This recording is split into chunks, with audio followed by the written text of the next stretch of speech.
यहां interest rate cut होता है और घर खरीदने के लिए इन्फ्लुएंस पेडलिंग शुरू हो जाती है। जैसे ही आरबीआई ने रेपो रेट को 50 बेसिस पॉइंट्स से कट किया है, एक नए लेवल की इन्फ्लुएंस पेडलिंग चल रही है पूरी रियल एस्टेट की दुनिया में। वो इस रेट कट को, जो कि प्रीवियस दो और रेट कट हुए थे 25 बेसिस पॉइंट्स के, तो ओवरऑल 100 बेसिस पॉइंट्स का रेट कट हो गया है। तो अब रियल एस्टेट के स्टेक होल्डर इसको benchmark policy driven housing home buying कह रहे हैं। एक आम घर खरीदार को एडवाइस किया जा रहा है कि घर जो है वो बेस्ट इन्वेस्टमेंट प्रोडक्ट बन गया है रियली। मैं मानता हूं कि इंडिया में फाइनेंशियल एजुकेशन की कमी है, लेकिन क्या सारे इंडियंस इतने बेवकूफ हैं? नमस्कार, मैं हूं रवि सिन्हा और हमेशा की तरह मैं आज फिर डिमोलिश करने जा रहा हूं उस नैरेटिव को, वेस्टेड इंटरेस्ट के उस नैरेटिव को जो रियल बेनिफिशियरी होते हैं आपके घर खरीदने के, चाहे वो बिल्डर हो, ब्रोकर हो, बैंक हो या गवर्नमेंट हो। वो सब आपके घर खरीदने से पैसे बनाते हैं। बिल्डर हाईली इन्फ्लेटेड प्रॉपर्टी बेचता है, ब्रोकर अपना हेफ्टी कमीशन बुक करता है, बैंक आपको लेंड करते हैं और इंटरेस्ट कमाते हैं, और सरकार को मिलता है जीएसटी और स्टैंप ड्यूटी। आपको क्या मिलता है एक घर खरीदार के तौर पे? एक लॉन्ग टर्म लोन लायबिलिटी, एक ऐसी लायबिलिटी जो आपको चेंज कर देती है और आपको जिंदगी के बहुत सारे और प्लेजर्स के साथ कॉम्प्रोमाइज करना पड़ता है। किस लिए? एक स्यूडो सेटिस्फैक्शन के लिए। Let's do a reality check. सबसे पहले इंटरेस्ट रेट जो है वो कभी भी फर्स्ट क्राइटेरिया नहीं होता है घर खरीदने के इवैल्यूएशन में, आपको घर खरीदना चाहिए या नहीं है। ये घर खरीदने का जो साइकिल होता है ये आपकी अफोर्डेबिलिटी से शुरू होता है। तो पहला क्राइटेरिया है क्या आपके पास वेल पेड जॉब है। उससे जरूरी सवाल क्या स्टेबल जॉब है जो आपको इतने लॉन्ग टर्म कमिटमेंट के लिए आप जा सकते हैं। क्या आपका जॉब इतना स्टेबल है आज की इकोनॉमी में? क्या ये इतना वेल पेड है? ये सारे सवाल आपको खुद से पूछने हैं। दूसरा क्राइटेरिया है जो होम बाइंग में को इवैल्यूएट करता है अफोर्डेबिलिटी का, वो इन्फ्लेशन और वेज ग्रोथ पे है। जितने मार्केट रिपोर्ट्स हैं, जितनी डाटा एनालिसिस हुई है, वो सब क्लियरली इंडिकेट कर रहे हैं कि इंडिया का रियल वेज ग्रोथ जो है वो निगेटिव है अक्रॉस द कॉर्पोरेट सेक्टर। और एक हाइपर इन्फ्लेशन एरा में जो वेज ग्रोथ है वो इन्फ्लेशन रेट से आज कम है पिछले 5-10 सालों में, और जॉब मार्केट में बहुत क्लियर डी ग्रोथ है, अपॉर्चुनिटी श्रिंक हो रही है और आपके पास कोई चॉइस नहीं है इस हार्श रियलिटी को एक्सेप्ट करने के लिए। कॉर्पोरेट सेक्टर के एम्प्लॉयर, उनमें से एक ने रिसेंटली मुझसे कहा, for each and every position in my office there are 500 dogs waiting outside. सोच लीजिए क्या मानसिकता है एम्प्लॉयर्स की। इसीलिए उनमें आज ये ऑडेसिटी है कि वो आपसे कहेंगे 70 घंटे हफ्ते में काम करो, 90 घंटे हफ्ते में काम करो। वो यहां तक आपसे कह देंगे कि घर जाने की जरूरत क्या है, कितनी देर तक आप अपनी बीवी का चेहरा घूरते रहेंगे। ये सारी सच्चाई पब्लिक डोमेन में है। अगर आपके पास एक स्टेबल जॉब है, वेल पेड जॉब है, फ्यूचर ग्रोथ का भी स्कोप है, तभी आप इतने लॉन्ग टर्म कमिटमेंट के लिए सोच सकते हैं जो घर खरीदने के साथ आता है। और इसी के साथ आता है तीसरा क्राइटेरिया इंटरेस्ट रेट का। इंटरेस्ट रेट पहला क्राइटेरिया नहीं है। इंटरेस्ट रेट अगर आज कम है तो आपके 2-1 हजार रुपए कम जाएंगे ईएमआई में। क्या ये आपको घर खरीदने के लिए टेम्प्ट करता है? Home loan cheapest loan available है मार्केट में, इसमें कोई डाउट नहीं है, लेकिन ये आपके फेवर में तब काम करता है जब लोन आपके लिए लेवरेज हो, ना कि लायबिलिटी हो।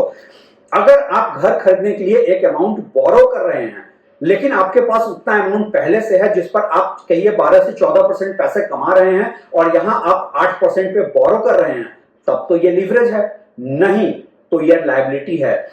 एक घर का एक असेट क्वालिटी भी नहीं होता है जो आपको किसी फाइनेंशियल इमरजेंसी में काम आए, क्योंकि वो बोरोड मनी के साथ होता है और बैंक को जो पैसा आपने बोरो किया है ऑलमोस्ट उसका डबल अमाउंट देना पड़ता है। अगर आपको अचानक घर बेचना पड़ जाए तो आप बेचकर बैंक का पैसा भी नहीं चुका पाएंगे। खुद से पूछिए क्या आप इस कंफर्टेबल पोजीशन में हैं कि आप घर खरीद सकते हैं? क्या आपके पास वेल पेड और स्टेबल जॉब है? क्या आपके मंथली एक्सपेंसेस जो हैं वो टेक होम सैलरी के 40% के लिमिट में है? क्या आपका एक नेटवर्थ बन चुका है? क्या आपके पास फाइनेंशियल इमरजेंसी फंड है? क्या आपके पास इतना असेट बन चुका है कि अब आप असेट डाइवर्सिफिकेशन और रिस्क मिटिगेशन स्ट्रेटजी के बारे में सोच सकें। और मैं ऐसे सवाल बार बार क्यों उठाता हूं? एक फाइनेंशियल कैलकुलेशन ले लीजिए कि आप 1 करोड़ का घर खरीदने जा रहे हैं, क्योंकि आज ज्यादातर शहरों में 1 करोड़ से नीचे में कोई घर अवेलेबल नहीं है। होम जो घर की जो अवेलेबिलिटी है वो अफोर्डेबल सेगमेंट में लगातार कम होती जा रही है और बहुत सारे शहरों में तो है ही नहीं। अब 1 करोड़ के घर के लिए आपको 20% अपफ्रंट पेमेंट करना है अपने पॉकेट से, प्लस 5% जीएसटी देना है, प्लस 7% स्टैंप ड्यूटी देना है। सो अपफ्रंट 32 लाख रुपए क्या आपके पास हैं। अगर आप उसके बाद एक 80 लाख के लोन लेने जाते हैं तो आपका ईएमआई में 64,400 बनता है। अगर मैं रिड्यूस्ड रेपो रेट के साथ भी 7.5% के इंटरेस्ट से भी कैलकुलेट करूं, प्रैक्टिकली इंटरेस्ट रेट कम होने से कोई 2-3 हजार रुपए से ज्यादा का फर्क आपके ईएमआई पे नहीं आता है। ये कोई इतना बड़ा डिफरेंस नहीं है कि जितना बड़ा आपको प्रोजेक्ट किया जा रहा है। क्या आपके फाइनेंस उस ऑर्डर में हैं? अगर हैं तो जाइए आप घर खरीद लीजिए, लेकिन आप उनके ट्रैप में मत फंसिए, वेस्टेड इंटरेस्ट के उस ट्रैप में मत फंसिए जिसमें वो क्लेम करते हैं कि इंटरेस्ट रेट लो है तो आपको अभी घर खरीद लेना चाहिए। इंडिया में प्राइस टू इनकम रेशियो जो है वो 11 साल का है, जो कि ग्लोबल एवरेज, ग्लोबल जो बेंचमार्क माना गया है वो 5 साल का है। इसका मतलब यह है कि आपको घर खरीदने के लिए 11 साल की ग्रॉस इनकम की जरूरत पड़ती है। क्या यह अफोर्डेबल है? क्या ये मैं तो सिर्फ एवरेज की बात कर रहा हूं, कुछ शहरों में तो ये 20-30 साल के ग्रॉस इनकम तक चला जाता है। ये जो वेस्टेड इंटरेस्ट हैं वो बेसिकली कनेक्टेड पार्टीज हैं रियल एस्टेट के इकोसिस्टम की। तो वो आपको कन्विंस करेंगे, कंफ्यूज करेंगे, वो आपको बताएंगे कि रेंटल्स के प्राइसेस बढ़ रहे हैं, you should not fall for it. ये रेंटल आज भी रिटर्न इंडिया में लोएस्ट है। बोरोइंग कॉस्ट और रेंटल रिटर्न का जो डिफरेंस है वो इंडिया में हाईएस्ट है in the world, 500 basis point या 5%। इंडिया के बाद सेकंड नंबर पे चाइना है जहां 300 बेसिस पॉइंट का डिफरेंस है। जहां तक आरओआई की बात है वो आपको बताएंगे कि इन्फ्लेटेड कैपिटल गेन और रेंटल रिटर्न्स की बात करेंगे, लेकिन वो आपको ये कभी नहीं बताएंगे कि आपने जितना कैपिटल गेन बनाया है उससे ज्यादा आपने इंटरेस्ट पे कर दिया है बैंक को।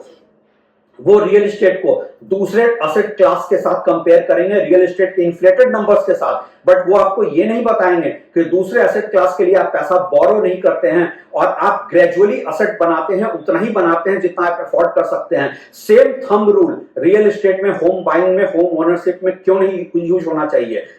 एक और बात जो मैंने नोटिस की है रियल एस्टेट के वेस्टेड इंटरेस्ट के बारे में, वो काफी स्मार्ट लॉट होते हैं। जब वो एनकाउंटर आप करेंगे फाइनेंशियल लॉजिक के साथ, तो वो फाइनेंशियल लॉजिक को जस्टिफाई नहीं कर पाएंगे, तो वो बहुत आसानी से आपको दूसरे डायरेक्शन में ले जाएंगे कि फाइनेंशियल लायबिलिटी छोड़ दीजिए, आप घर खरीदना एक बहुत बड़ा इमोशनल डिसीजन वो बताने लगेंगे और उस लिहाज से आपको घर खरीदने की बात करेंगे। किसका इमोशन भाई? उस इमोशन को ट्रिगर कौन कर रहा है? क्या ये सोशल कंडीशनिंग है? एक FOMO factor, fear of missing out factor create किया जा रहा है।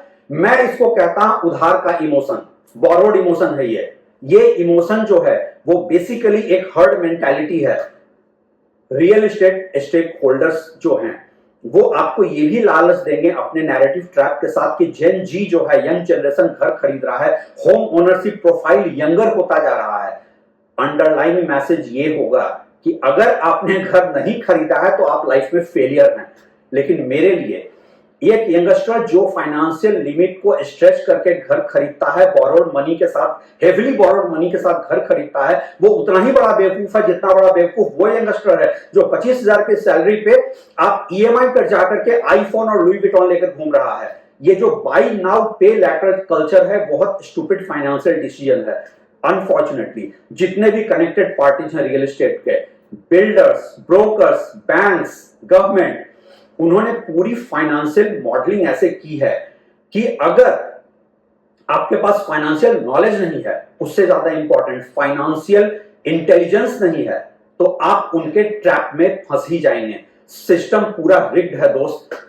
वो क्लेम करते हैं कि आत्मनिर्भर भारत की बात करते हैं, लेकिन सच यह है कि वो आपको लोन निर्भर इंसान बनाकर छोड़ देते हैं। वो आपको ये क्यों नहीं बताते कि कैसे आप इस फाइनेंशियल इकोसिस्टम को में आप ज्यादा पैसे अर्न करें, अपनी इनकम बढ़ाएं। लोन पे डिपेंडेंट क्यों बनाते हैं? क्या ये प्रायोरिटी है पॉलिसी मेकर्स की कि आपको वो लोन निर्भर बनाकर रखें?